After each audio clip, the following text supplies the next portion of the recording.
Hello, everybody. Thank you for joining us. Today we have myself, Chris Canizaro, and my good friend Ian Reardon.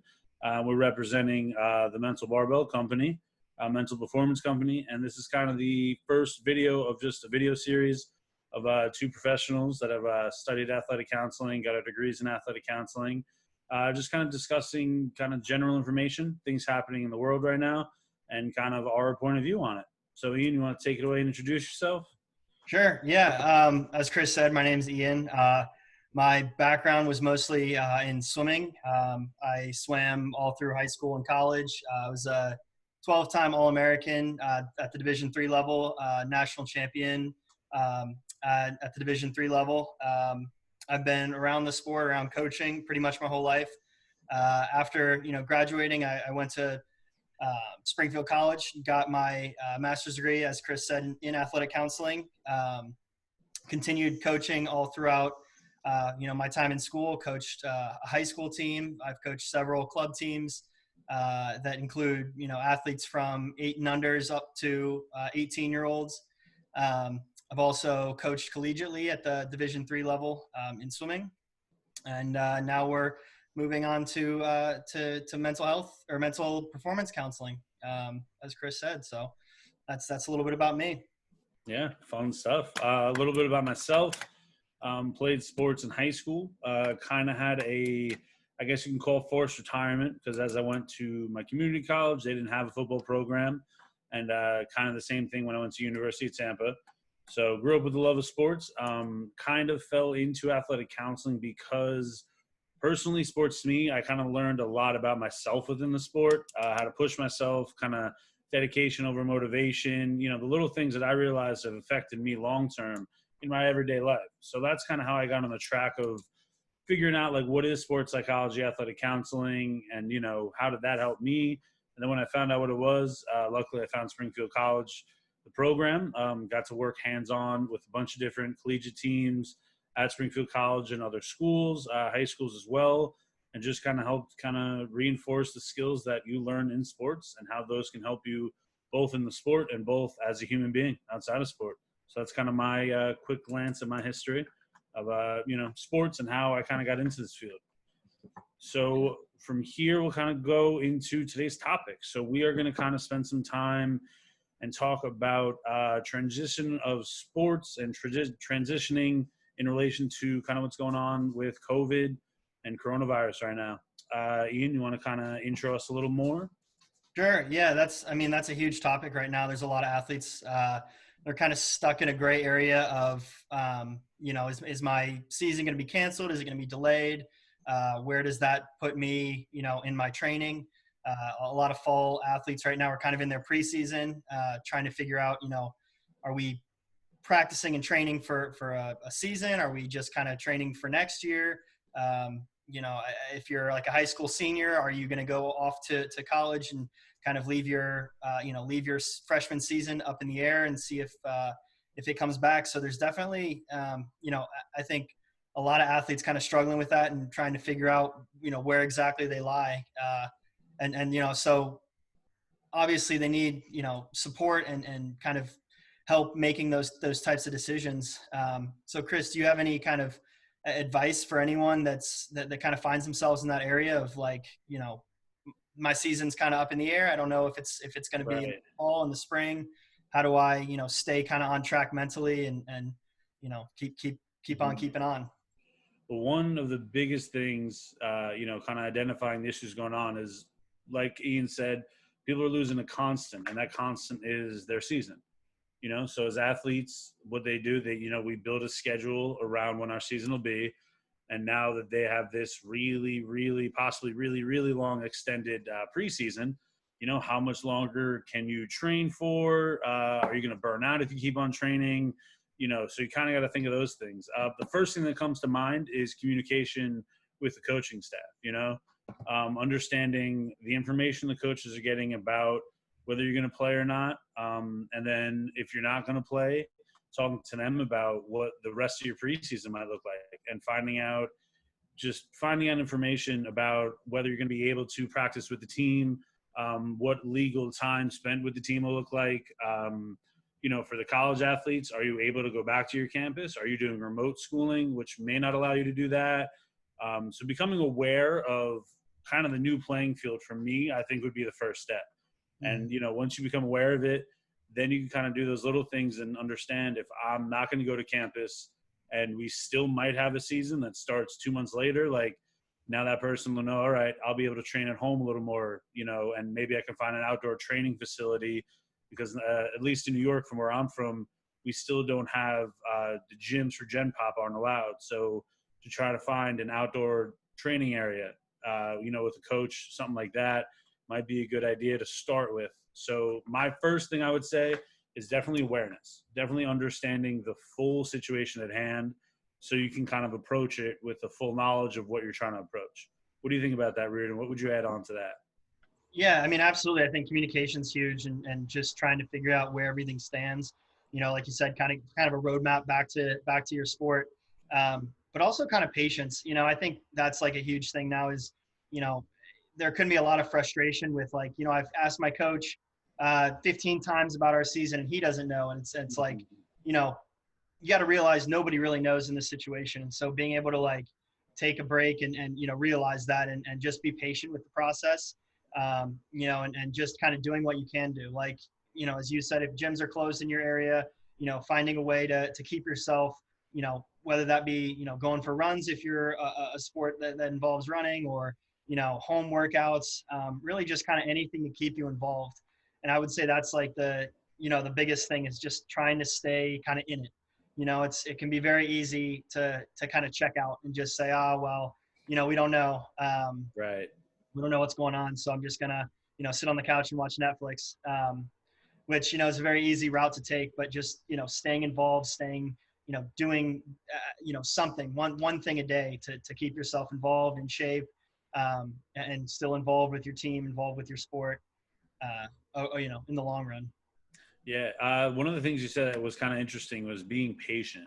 Mm-hmm. So for me, and like kind of looking at athletics in a whole, usually patience isn't, or not doing things is the exact opposite of what we see athletes doing. Any given day you can go on a Twitter and Instagram and see at least 15 athletes working out. You can see them going places to meet up with people, to train, this consistent. So I kind of want to get into this. So we kind of have the burnout versus patience, or learning how to wait for your season to come back versus possibly burning out if you continue to train too much. Like, what are your thoughts on that? How do you kind of balance that? And what do you think our roles as like athletic counselors or sports psychologists, how could we kind of educate our athletes on that concept? Yeah, I mean, absolutely. Like you said, I mean, I think it's because of where we are kind of in the entire country. Every state is at a different point in reopening. And like you said, in New York, gyms are closed. I know in Ohio, gyms are back open. Most things are back open now. So it's really kind of it's almost a case by case. You got to look around, see what your environment is. I think that it can be definitely difficult, especially given the age of social media, that you kind of are comparing your situation to someone else. And you got to realize that, that someone else might have a private gym. If you're looking at professional athletes, and, it's like, why are they, training, and looking at the NBA, why are they playing and training, and, we're not able to. And I think that's kind of where that patience comes in, especially for someone in your area. If everything's closed, you kind of have to sit on your hands a little bit and, Right. and do what you can. And that's it. I think the biggest thing, the phrase, control the controllables gets thrown out all the time in our field. But that's really it, is recognizing the things that are kind of outside your control, and then realizing what you're capable of doing within those confines. So someone like, out where you are in New York, you could go on runs, you could, do home workouts, things like that. But, in someone like me in Ohio, we can, I can go to the gym, I can, go and, club football teams and stuff like that. We're all playing right now. So Mm-hmm. it's really, not comparing yourself too much. And I think that's kind of where we can come in as athletic counselors, and try and, realize what those confines are, and then, teach an athlete how to work within them. I don't know if you have any thoughts. Yeah, it was cool. One thing you said about kind of controlling the controllables. I don't remember the exact players, but there was a baseball player who moved into the city, New York, so either playing for the Mets or Yankees. And for anyone that lives in the city or knows about the city, you don't have room. There's no room, especially for a baseball player. You need room to practice. Yeah. He turned his main room in his apartment into a little batting cage. Okay. So, he was able to take whatever room he had, control the options, did his research and found something that allowed him to get some swings in, and then vice versa. I forgot the player again, but he has his own full baseball gym, batting cage, all nine. So it's that, control you can control. And in today's world of Instagram and social media, someone's always going to have something better than you at the end of the day. It's just about what you're able to do with what you got and be able Right. to control, like you said, in New York, we don't have gyms. So, fill up some water gallon jugs, put them on a stick and do some curls, you can find something. You just got to work hard enough to really find it and figure that out.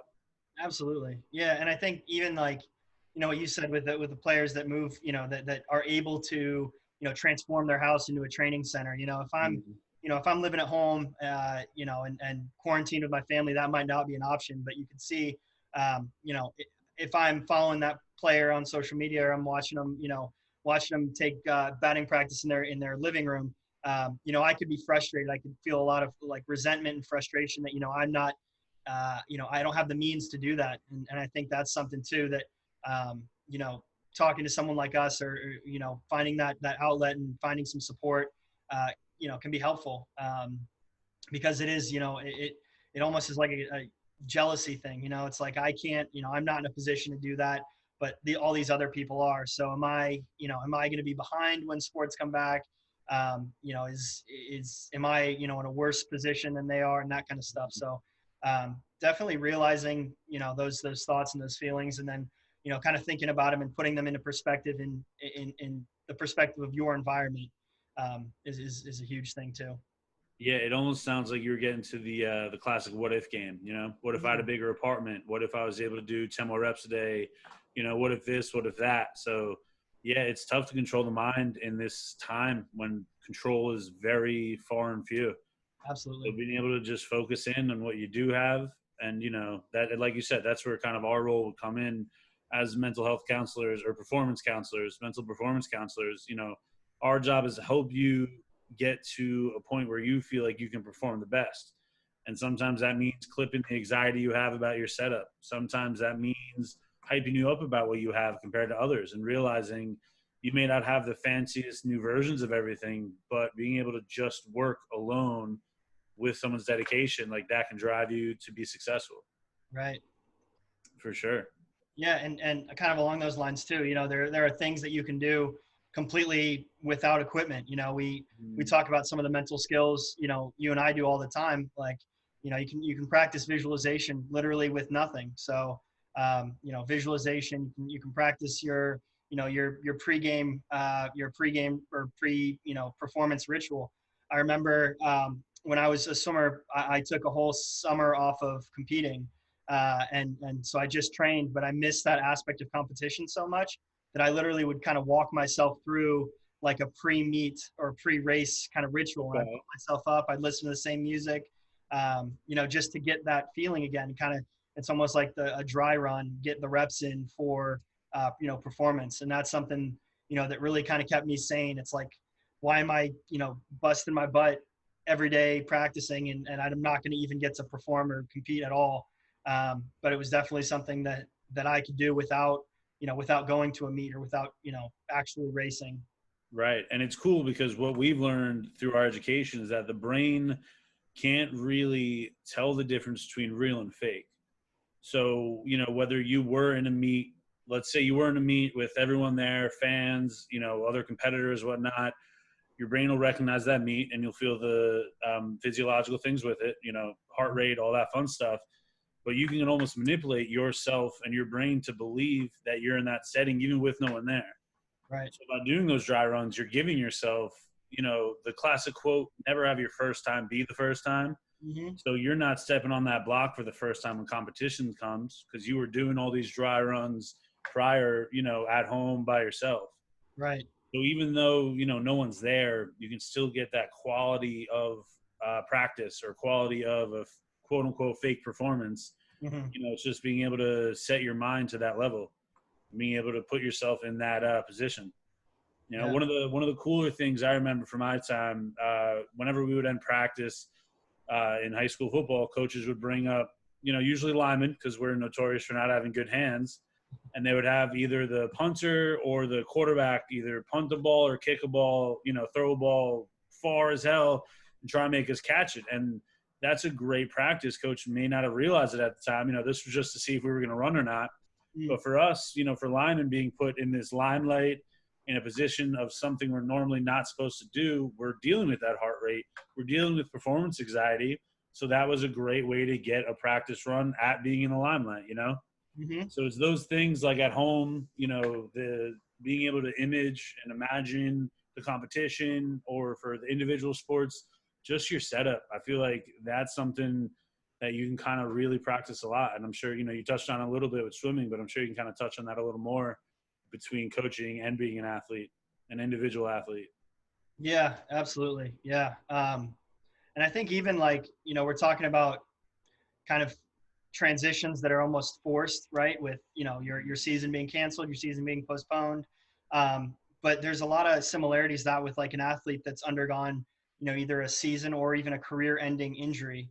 And I know that you've kind of worked in the sport injury, realm a little bit. And maybe are there things that worked with some of the athletes that you've seen, in trying to stay kind of mentally involved, even though you're, you may be sitting on the sideline with a an injury that's preventing you from competing. Right. So that's a great question. Well, I'll take it from the perspective of someone who has the opportunity to come back first, and then Hmm. I'll kind of touch on the complete loss of sport from an injury. But for someone who has that opportunity to come back, one of the first things you got to look at is what was their play style, and are they physically going to be able to perform the same concept? Dalvin Cook, who was an NFL running back, he kind of noted after he tore his ACL, he had to rely on his speed more and trust himself instead of, when he tore his ACL, he was kind of coming up with somebody. They were about 4 yards out, and he was doing what I call the dance step, a lot of cutting, a lot of pitter patter with his feet. And he tore it once he pushed off. So in his mind, they kind of went through a program of, all right, we got to learn to, you got to learn to trust yourself, plant a foot in the ground and go. Right. So we have to think about this restructuring style of play. So being able to kind of sit with an athlete, identify their strengths, and then have them identify with I work with the athletic trainers as well. So identify with the athletic trainers, do they think physically you'll be able to do this? If that's a yes, the next jump is going to be to convince or have the athlete convince themselves mentally that they're going to be able to do that. Because I've Mm-hmm. had a lot of athletes that the athletic trainer said, the muscle's not a problem, they can perform, and then they go to do a workout, and they're scared, they're timid. How do I trust this new muscle, newly recovered muscle again? So kind of working through those issues. Kind of similar with, all right, I'm prepared, but now we don't have a season. So should I continue to prepare? Like, how do I know if there's going to be a season? Mm-hmm. Most of the time, it was the focus on being able to perform at your peak when asked upon.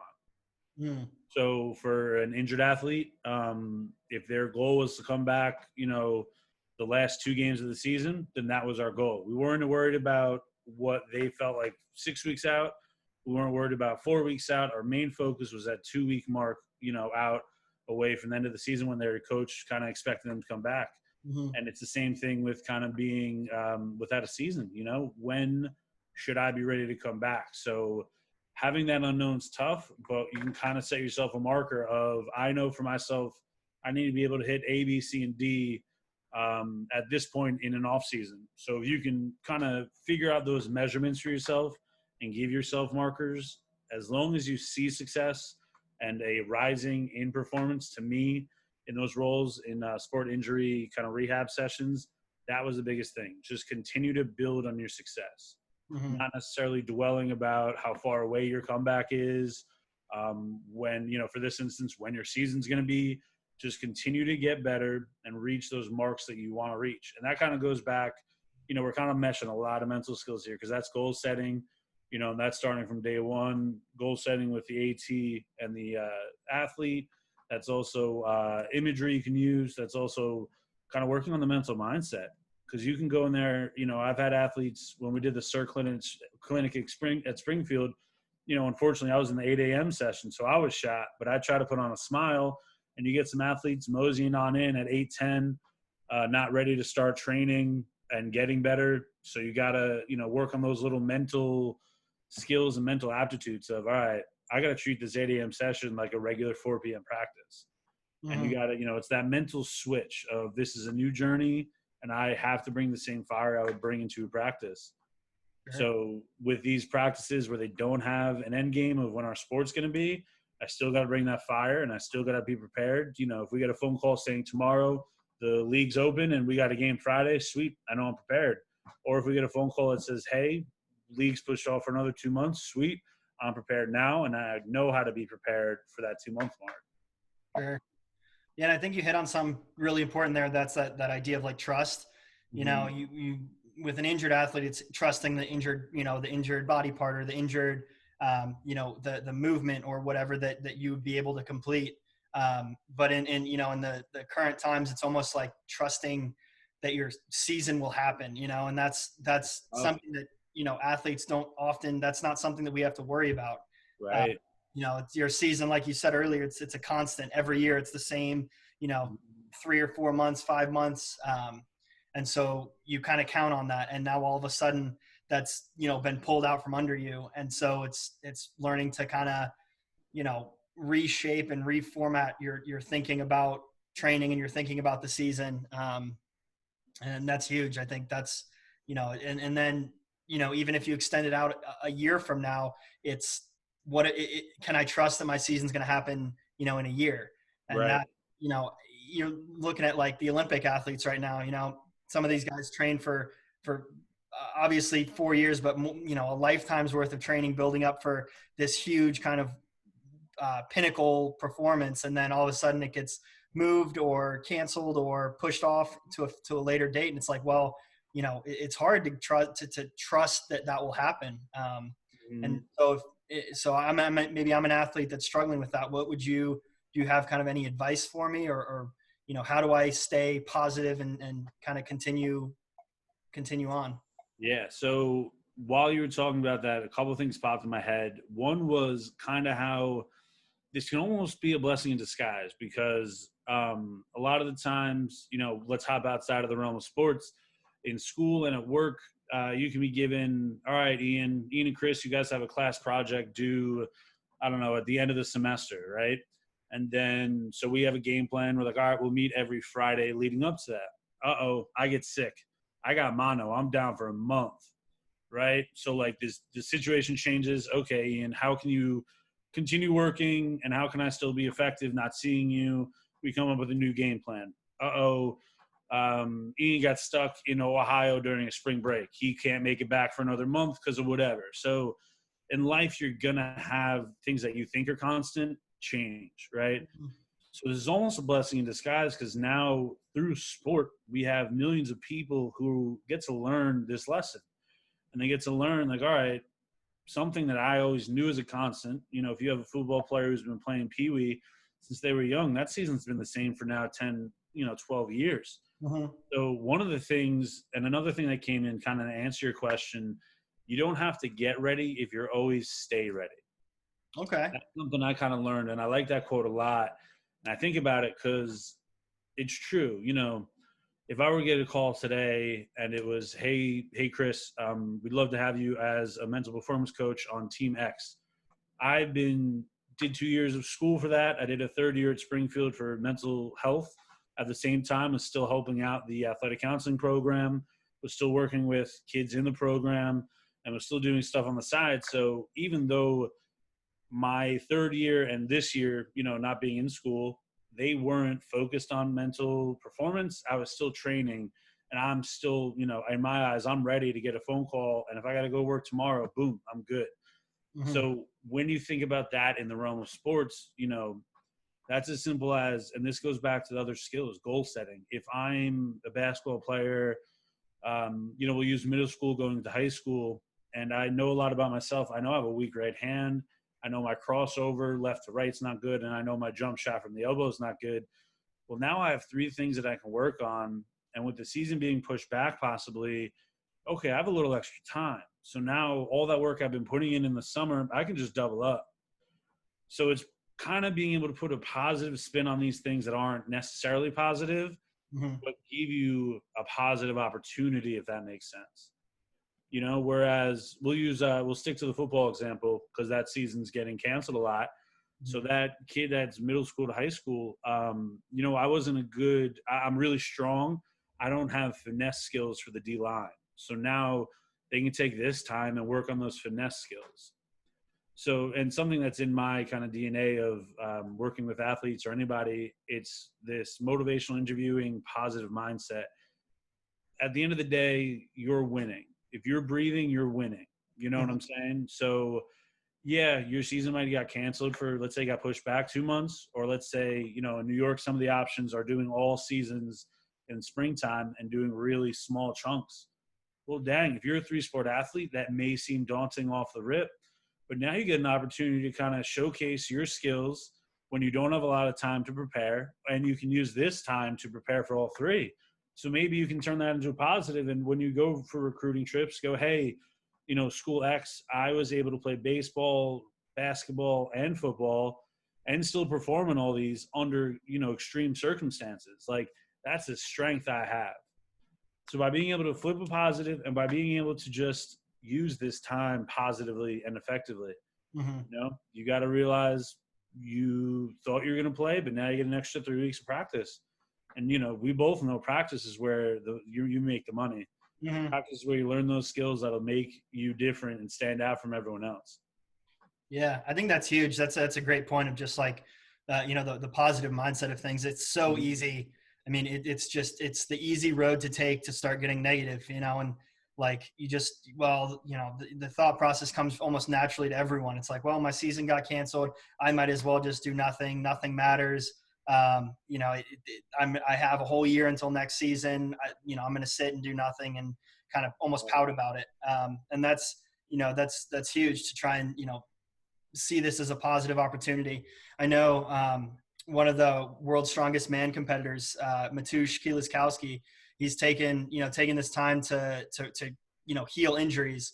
The world's strongest man has been pushed off for a couple of months, and so he's taking almost like an off season now to whereas before he would have been competing and kind of accumulating injuries and accumulating stress on his body.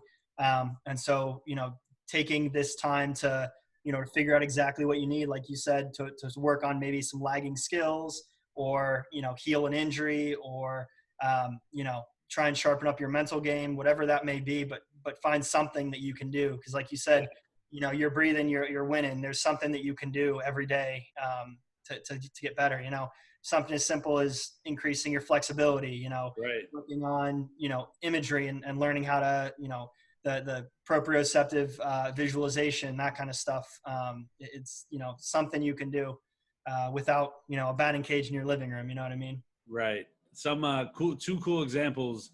One from a movie, Cinderella Man, boxing movie. For you, those of you who don't know, the main character, he has a weak, I believe it's a right hand, could be wrong, but he works at the docks, and his job is usually they have like a metal hook that they hold on to, like a wooden bar you grab, and the metal hook comes off, and you sling it down to pick up packages. Well, he took that time to do it all with his weak hand. And like, yes, it's a movie, but in the movie they're showing, even if you're working, regardless of what you're doing, there's always a chance for you to get better at what you want to get better at. Mm-hmm. So him at the docks has nothing to do with his boxing career until he decided, hey, let me use my weak hand to pick up these 100-pound packages and practice that. And then you have Kobe Bryant when he broke his dominant hand. There's a famous picture of him at the free throw line. He's in pajama pants. He's got like a jersey on. It's pregame. He's not playing, obviously, as a cast on a strong hand. And he's sitting there shooting left-handed free throws and practicing left-handed jump shots. That came in clutch because at one point in his career, in the middle of I believe it was a playoff game. He injured his right hand and played the back half all left-handed. Mm-hmm. So it's these things where we can see a negative. Oh, I got to work 40 hours. I can't practice boxing. Ugh, I broke my strong hand. How can I practice shooting?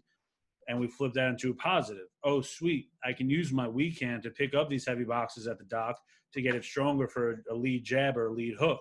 Oh, sweet. I can't use my right hand, so I literally cannot do anything other than use my weak hand in practice. Sure. It's just that it sounds simple, but we've all been there when we've been in the dumps, and we're next thing you know, we're laying on our couch, too many beers deep because we're sulking away, and it's just you got to figure out that way to snap into it and just always keep those positives at hand.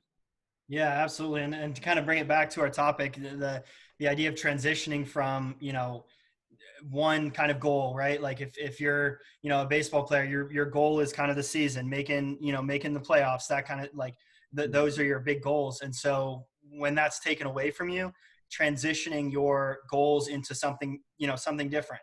And I think that's a great way to kind of stay involved, stay kind of moving in the right direction, like you said, sometimes as athletes, sometimes the things that, we practice that we're already so good at them that the margin of improvement is so small, right? Mm-hmm. If your batting average or something like that, is pretty stagnant because you've already trained it so much. But you know what, maybe maybe there's something else that you could work on that's a kind of a weak point, and you'll see a lot bigger jumps of improvement. And that's something that you'll see those results kind of immediately, right? So Kobe taking left-handed free throws is probably his starting, free throw percentage was pretty bad, and then 2 weeks in, 3 weeks in, it gets, a lot better, markedly better.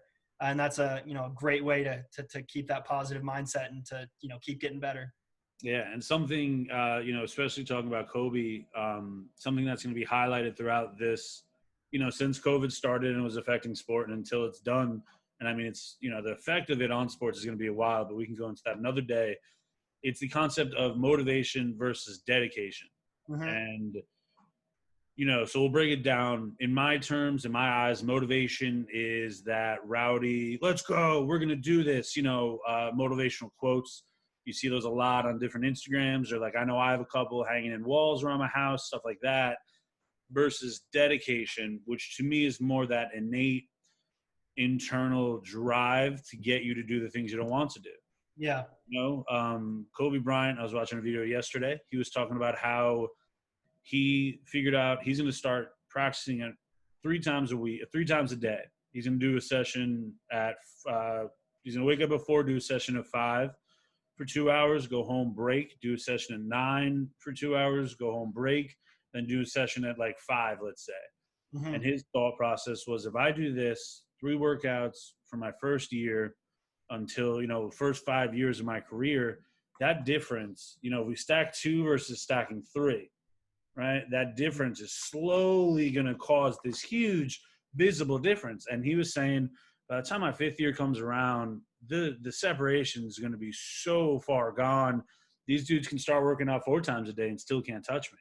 Sure. But back to the dedication versus motivation, I can almost guarantee you there were days Kobe woke up and he was just like, I want to do this, but like, fuck, this bed's comfy, man. This AC is cranking. Like, I got a couple extra blankets on me. Like, do I want to get up? He may not have had that motivation, but his internal dedication was like, you're getting up. I don't care if it's 8 inches of snow, 12 feet of rain out there, whatever. You're going out and you're doing it. One of the cooler stories, Kobe, later on in his career, he was with a young team. They won a game, and they were like, all right, Kobe, like, come out with us. Like, come drink with us, come celebrate. He's like, all right, deal is, though, I'm going to go out with you guys. We're going to do our thing, but y'all got to do my thing next morning and work out with me at 6 a.m. sharp. So sure enough, he goes out. He's at the clubs having a good time drinking, comes back. Everyone's in the hotels, and everyone was like, Kobe, up at 5:45, banging on everyone's door. Y'all had fun yesterday, but we have a job to do. Like, let's not forget why we're here. Yeah. That internal dedication, and he got his team, and that's a true leader. So we think about it with, we'll use New York. Gyms are closed. damn, for me, that was a big thing. I would drink my pre-workout, get to the gym, and be motivated by that, and have that dedication to go and work out. Now I don't have a gym to go drive to. Luckily I have some weights in my garage, but for people that don't, all right, what are you going to do? How dedicated are you to your sport? To go and text everyone in your phone contacts that live close and like, all right, what gym equipment can we all put together? Okay, can we all meet at a park on this 2 days a week and start using all this equipment? Like, what are those dedicated steps to get people going? Because motivation right now, I think, is at a really low point. Mm-hmm. So how can you prove to yourself that you're dedicated through those actions? Yeah, and I'm really glad you used the word internal dedication, because I think that's a huge thing. Is motivation a lot of times is outward. It's expressed, right? Mhm. You see the guy who's super motivated and they're hooting and hollering and growling and making all kinds of noise and being very motivated. But dedication is kind of a quiet, introspective uh, process, and it's definitely not as sexy as reading a motivational quote and going and killing it at the gym. It's that Wednesday morning that like you said, it's raining outside. You got to get up and go do something by yourself that no one even knows, no one around, no one sees you doing it. But you're not doing it for anything else. You're doing it for kind of you, and what your goals are, and just that dedication to it. And it's a 7-day a week, 365 days a year process, right? Whereas motivation, a lot of times it's scrolling through Twitter, seeing a quote, going and being motivated for an hour, and then it's Right. over, right? And that's definitely easier, and it's sometimes can be a little bit sexier. But that dedication is what really gets you through, to that next level, to that the champion level. 100%. And then kind of thinking about that, we can kind of roll that into, we were talking earlier about transitioning, and I stuck with the transitioning for people going still into their sport, but Mm-hmm. now we kind of touch on transitioning, the forced transition out of your sport because Mm-hmm. of, possible COVID scenarios. And like, how can you take the dedication that you had through your sport for, let's say you're a college athlete, so you've been playing maybe since you were 5, so that's almost 15 years. How can you take that dedication you had and roll that into your life coming up? Like, what are your thoughts on that? Yeah. So you mean like if I'm a college senior who lost my senior season, or something Right. like that degree? Mm-hmm. Yeah. And then how do you roll what you've learned as an athlete into like the job market? Yeah.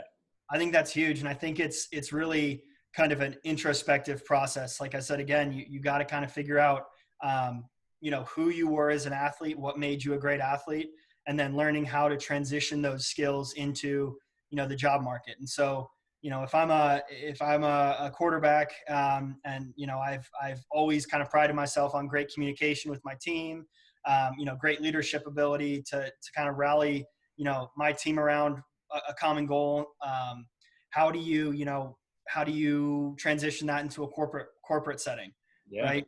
It's I think it takes a lot of you know bringing those ideas to the surface. I think sometimes we know our strengths kind of innately, Mm-hmm. but not consciously, if that makes sense. So, I kind of have an understanding of why I'm a good athlete, or an understanding of my skills, but, talking to someone, or writing down, I've done with a couple athletes I've worked with, like a confidence list, where it's like, I want you to write down 10 things that you think are your skills, like your bread and butter as an athlete, what made you succeed. And also, like, I've done 10 things that you think you've done really well. So 10 activities or achievements that you're really proud of. And by doing something like that, you're kind of bringing those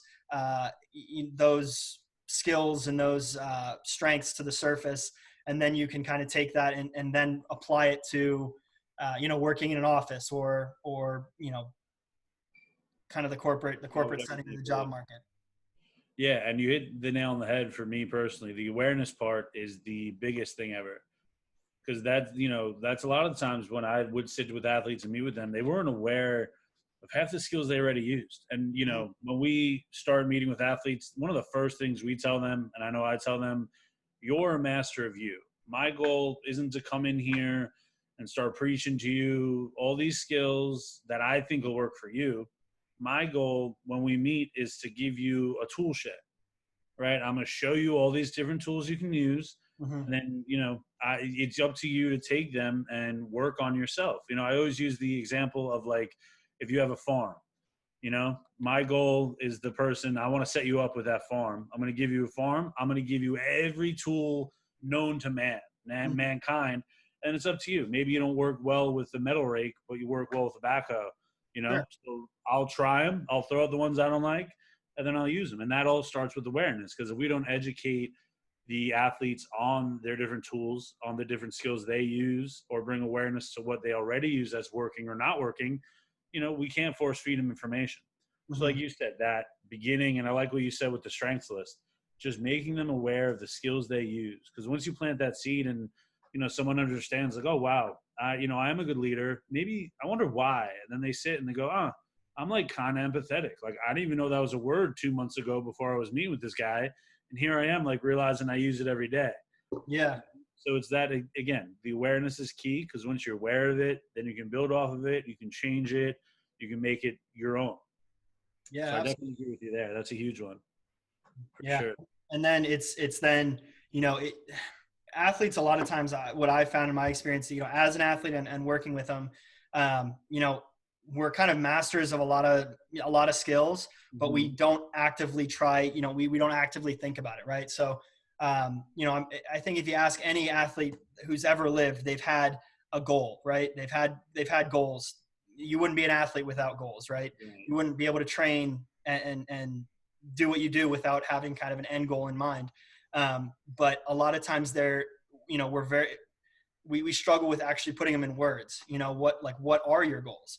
And kind of outlining them. So it's kind of the same thing of like, we know a lot of things about ourselves. Like you said, you're the master of you, uh, but actually putting words to them, bringing them to your conscious awareness, then lets you manipulate them into whatever, you're pursuing at the time, um, which is huge.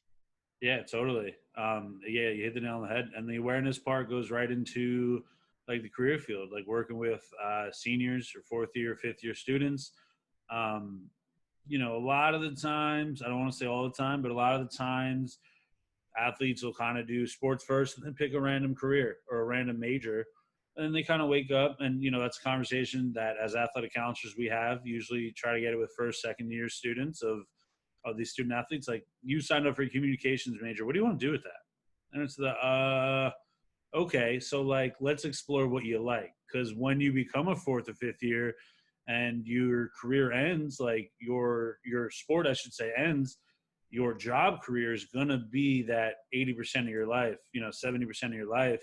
So let's make sure it's something you like, and let's make sure it's something that lines up with your skills and what you enjoy doing and how you enjoy doing it. Hmm. It's definitely just, it's kind of, this is one main theme of just awareness.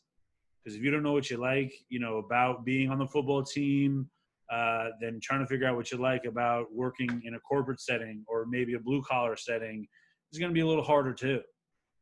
Yeah, and kind of in the academic sense, we talk about identity development all the time, Mm-hmm. and sometimes our personal identity is so wrapped up in an activity, right? As a swimmer, I know that my identity for many number of years was as a swimmer, right? And so if I was fortunate enough to be able to see out my career, my athletic career, and kind of come to a natural end, but if your personal identity is so ingrained in being an athlete, and then all of a sudden it ends, in the field we call it identity foreclosure, and with that comes a lot of kind of existential anxiety of I don't know who I am anymore. I don't know what direction, if I have any direction. And those can be those can be pretty scary questions and scary unknowns to have. Yeah. And so, an athletic, counselor or performance coach, I would say, finding new goals is huge, but also, staying positive in the process, and understanding that you are not your activity, you are not your sport, and being able to, kind of take stock in some of those things we were talking about, some of those strengths that you have, and transitioning you into a new activity and not thinking about yourself kind of in the past sense of losing a sport or losing. 100%.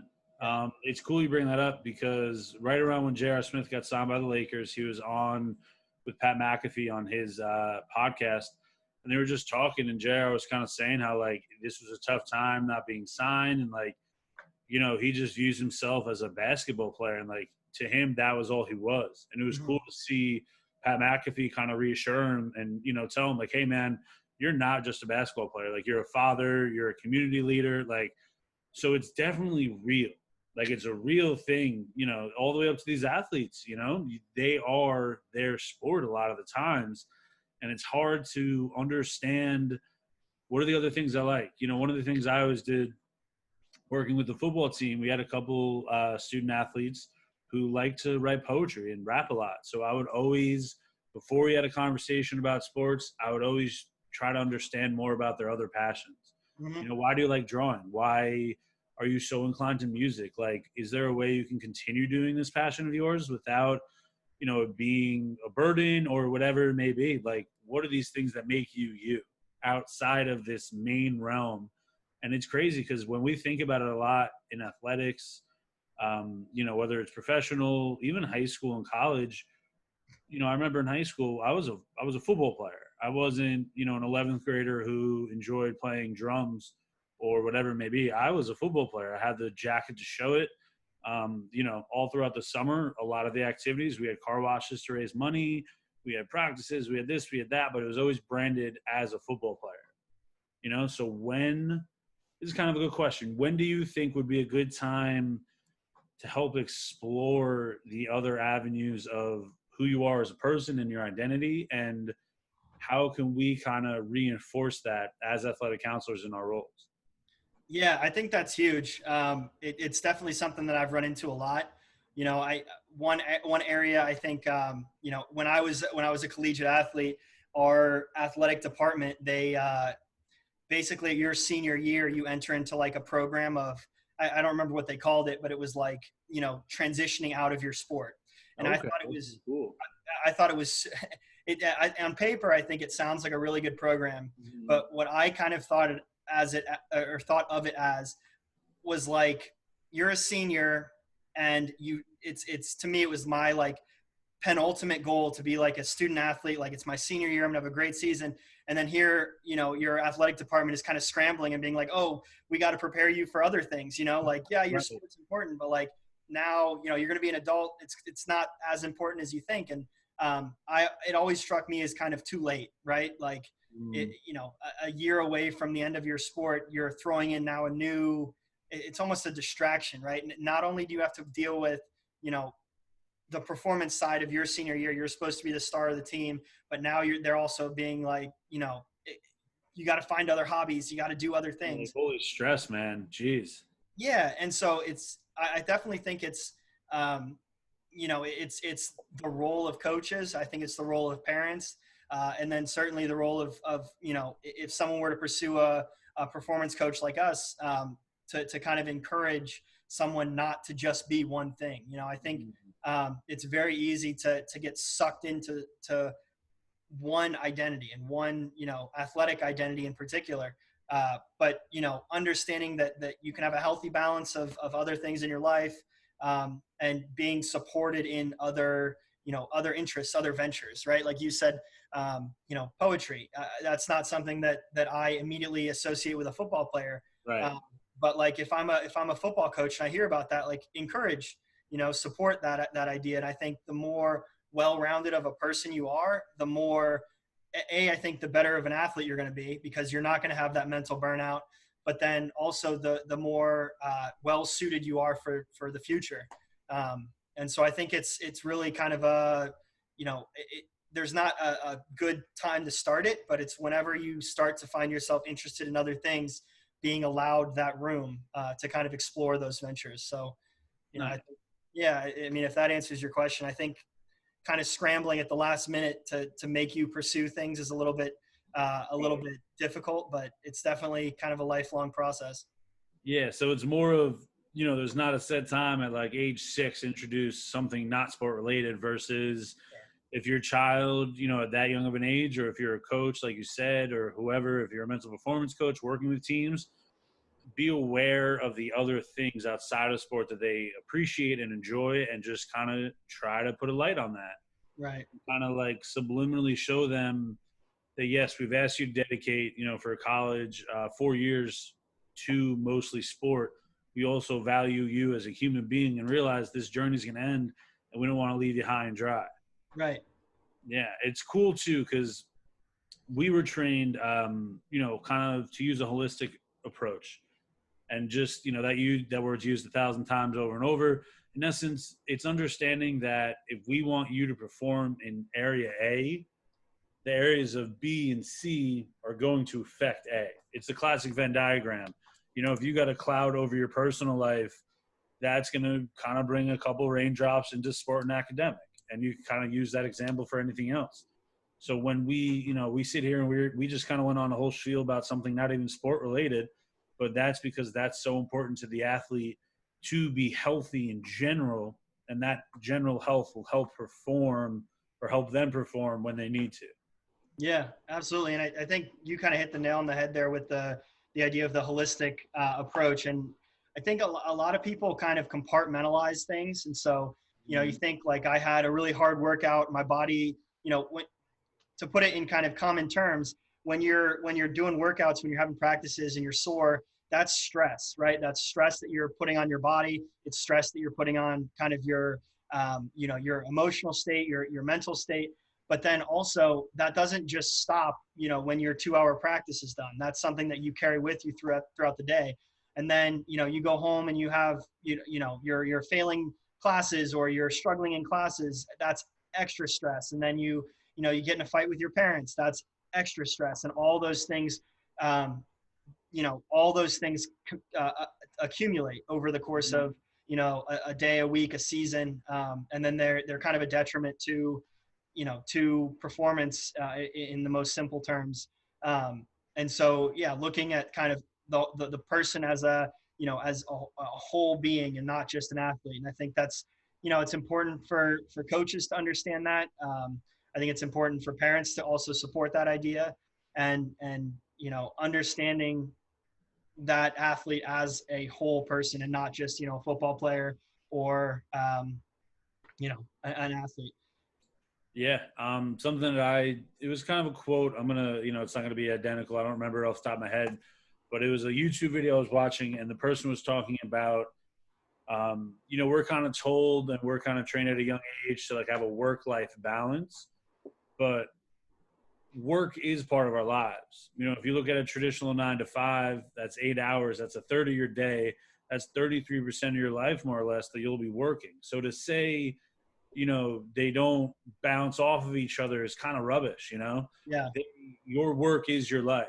Mm-hmm. How can you enjoy what you're doing to make your life better would be a better, concept, I think, versus, all right, you were at work for 8 hours. Now that life doesn't exist. You go home and you're a brand new person. No, because you can't just like leave that stress in your car for the ride back to work, or the train, whatever it may be. So when you apply that to sports and athletes, it's the same thing. You're an athlete.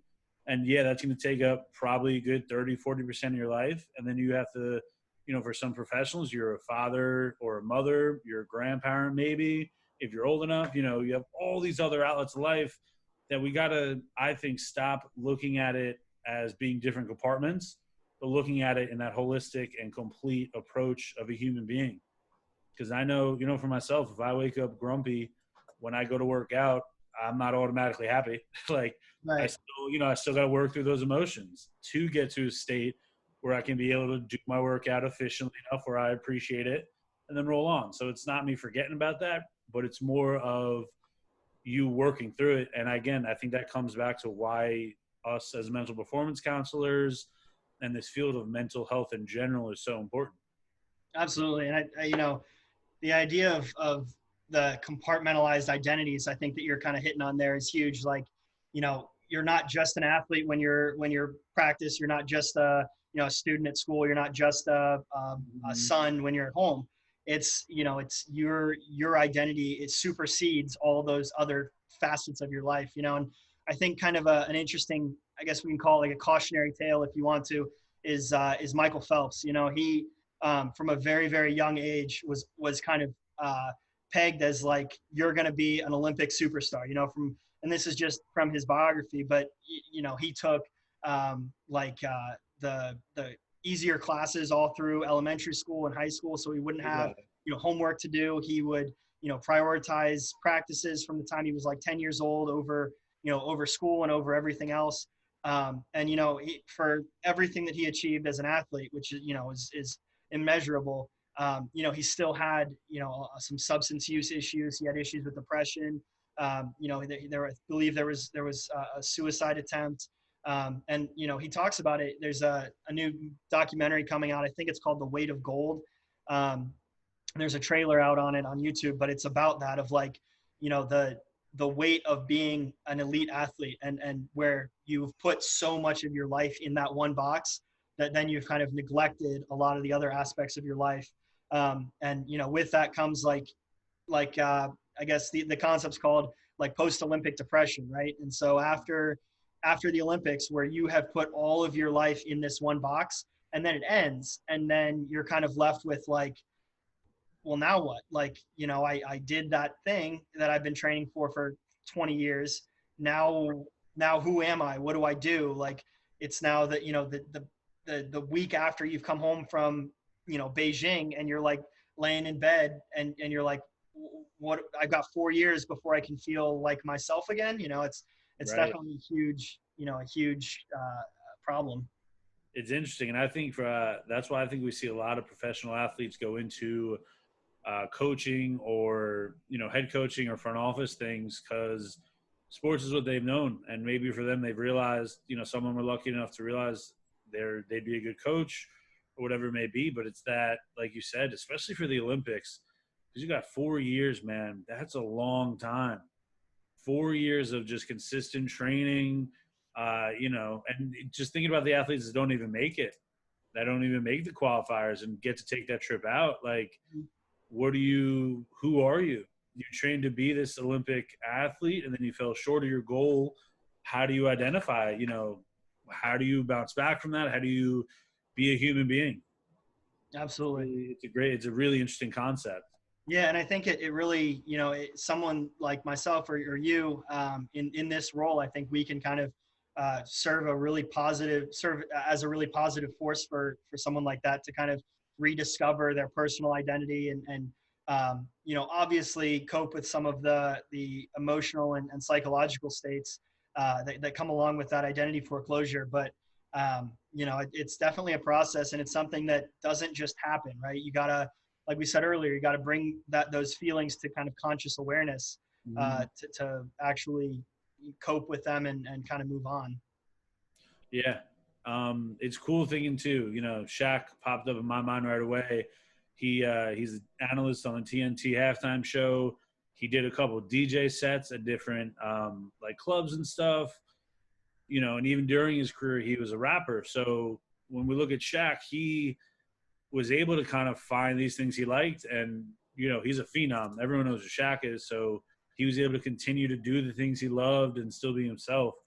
So it's interesting to think, I wonder how Shaq got to that point where he realized what he loved and realized he can still do that and be himself, and not just be Shaq the basketball player, but Shaq the DJ and all those other cool things. So it's a really, once you get to the awareness stage, how do you put that in action and get that ball going? That's the fun stuff of what we do, I think. Yeah, absolutely. And I think on the more positive side of this, we've been kind of talking about it, identity foreclosure in a negative light. But I know you brought up like Eddie Hall and Hafthor Bjornsson, two strength sport athletes that have kind of retired from strongman and strength sport kind of life, and now they're doing a boxing match in a year, and they've kind of taken one athletic identity or one identity as world's strongest man to transition into an amateur boxing fight, or what I mean. And it's that's kind of a positive example of pursuing something else that you might not have been as good at, but that you're able to kind of reset and then see that development over, over the course of, for them, a year, but for other people much longer. And that's cool too, because they took, a couple of the main things that it seems they like. We don't know them, but from a fan's perspective, it seems like they enjoyed that direct competition. Mm-hmm. It seems like they enjoyed that, I guess we can call it really intense training, because that strongman stuff is not for the faint of heart. So they took those things they really enjoyed, and it seems like they love competing against each other. So they literally found that and said, "Hey, let's move on to this challenge, different. Yet we still have those things that we enjoy from our sport in a different sport for this instance, but a different realm." Yeah. Um, so it's kind of cool. This is perfect timing. Daniel Cormier, he is a light heavyweight UFC fighter. His last fight, I believe, was more or less a year ago. He's been doing announcing for the fights, so you all have probably heard his voice if you guys are UFC fans, or you might have seen his fights. So while we talk about kind of transition out of sport and identity things, he is fighting his final fight on Saturday against Miocic, who holds the belt, and this is the third fight of their series. So this is going to be the trilogy final fight between them. And what Daniel Cormier kind of said was, "I want to be able to go out like GSP, who retired after he won the belt." And he was like, "I don't want to be one of those guys that keeps on playing the what if game. I want my shot to win the belt, and then I'm going to call it that." Mm-hmm. So kind of that little tidbit, not much information, but what do you think about that kind of mindset of coming back? You have the comeback, you have the third trilogy fight, so it's not a random opponent. It's someone who they've had some of the best fights against, and then it's that kind of ability to say, regardless of the outcome, I'm done, but I would like to be a championship and retire. Like, what are your thoughts about that? Yeah, I mean, I think that's a it's an interesting kind of anecdote, because like with him, it seems like he's taking control of his own retirement, right? Mm-hmm. He's decided who his last fight's going to be. As you said, he's not playing the what if game, right? So it's taking control and saying, I'm going to control my destiny. This is going to be my last fight. This is who it's going to be. And I think that's huge. I think that's kind of an understated aspect of performance psychology, is that idea of control. And I think right now you're seeing a lot of athletes that have lost that control. They've lost control over their season, their training, things just outside their realm of influence. And so someone who has taken that initiative, that control back, I think he would experience a much easier transition into whatever else happens in his life. I think being able to say, like, I retired on my own terms.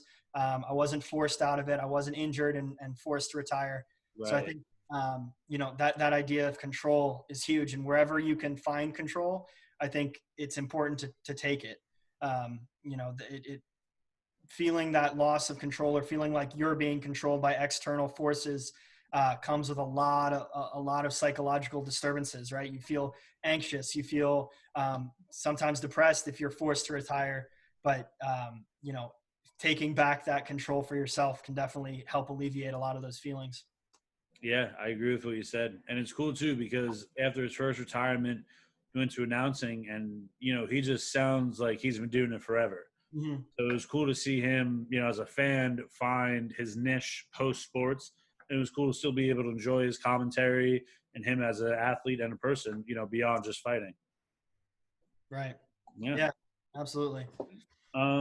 Anything else? I think we kind of touched on all the things we talked about, some other random stuff. Anything else you kind of want to bring up before we wrap this up?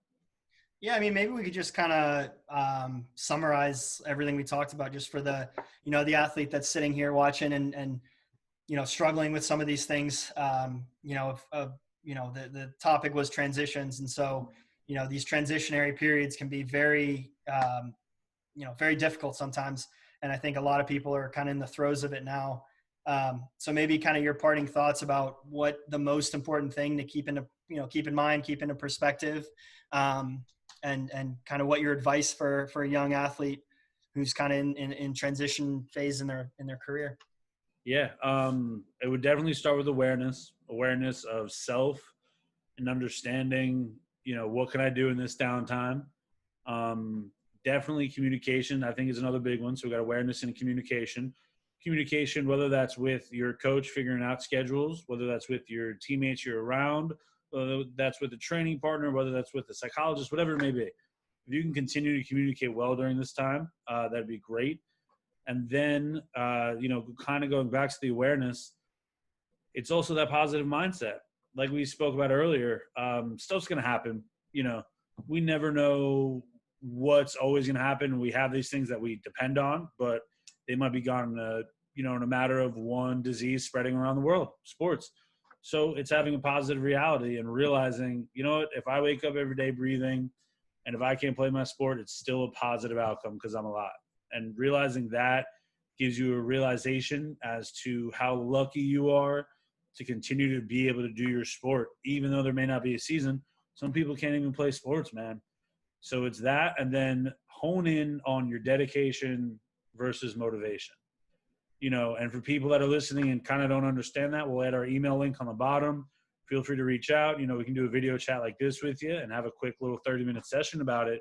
But figure out for yourself kind of from what we've spoken about. And even if you Google it, some good links will pop up. But what is dedication versus motivation? And how can I lock into that internal dedication to keep me driven even when all these unknowns kind of come out of nowhere? Yeah. And I think you definitely nailed it. And it's, finding that one thing you can do to get better a day, whether it's, sport related, whether it's improving your mental game, just finding one thing, staying involved, staying active, and staying positive. It's easy to get kind of negative, but find something that you're maybe not very good at and you want to get better, staying positive and just keep getting better. Definitely. All right. For everyone that's still watching, we appreciate you. Thank you for bearing with us on our first video. It was a fun dry run. If you want to reach out to us, we'll have some information in the bio below, emails, our website.